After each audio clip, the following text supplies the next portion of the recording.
Hi, redesigning digital products is one of the main things that we do here at Duran. So if you're facing challenges like customers started to churn, they might complaining about the product being quite challenging to use, new type of customers started to join the product and they don't really get it how to use it, or they just leave, or maybe customers start to ask for features that are already on the product but they can't find them. It might be a good idea to take a look at those user flows and eventually redesign the product. Now, to give you an example, this is one of the latest product redesigns we've done for a 3D platform that's used mostly on tablets and is displayed in different furniture stores. First thing that we do on all of our projects is understand the context. So to get things started, we wanted to have a better understanding of the competitors and basically what a good 3D platform looks like. And you can see them here. We mapped some of the competitors down. Then, together with the founders, we drafted a user persona to understand their needs, their goals, and any kind of fears, frustrations we should be aware of. The next step was to map out the user flows to understand what's happening in the product, what are the main features, and what are the main things our customers want to do in the product so we can facilitate those. Given that it's an existing product, we asked the founders to run some usability tests, and then we reviewed them and extracted some of the insights, and you can see them here on the board.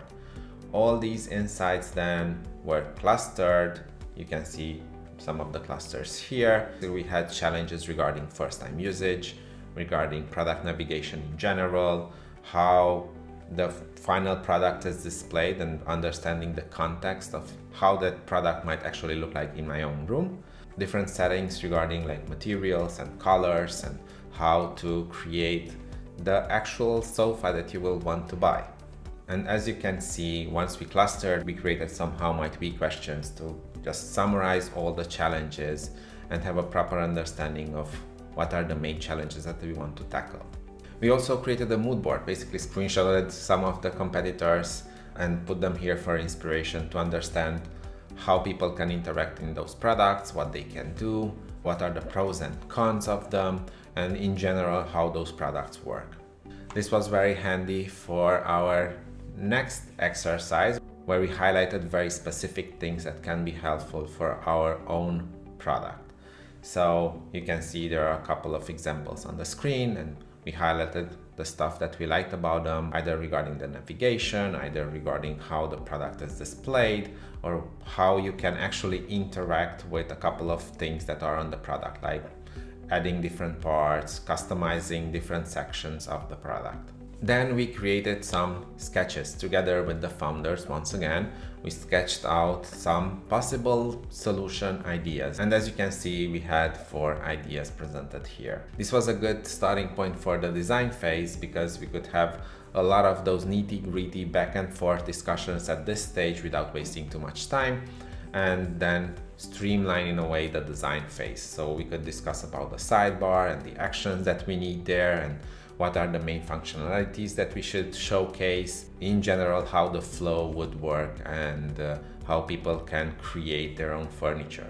So from all those sketches, and once we agreed on a direction, we then moved to the design phase. And you can see here we explored a couple of different ideas of the sidebar, of different actions, of how we display the furniture and the actions that you can take on the furniture, and so on. And then we moved into polishing those ideas, as you can see them here.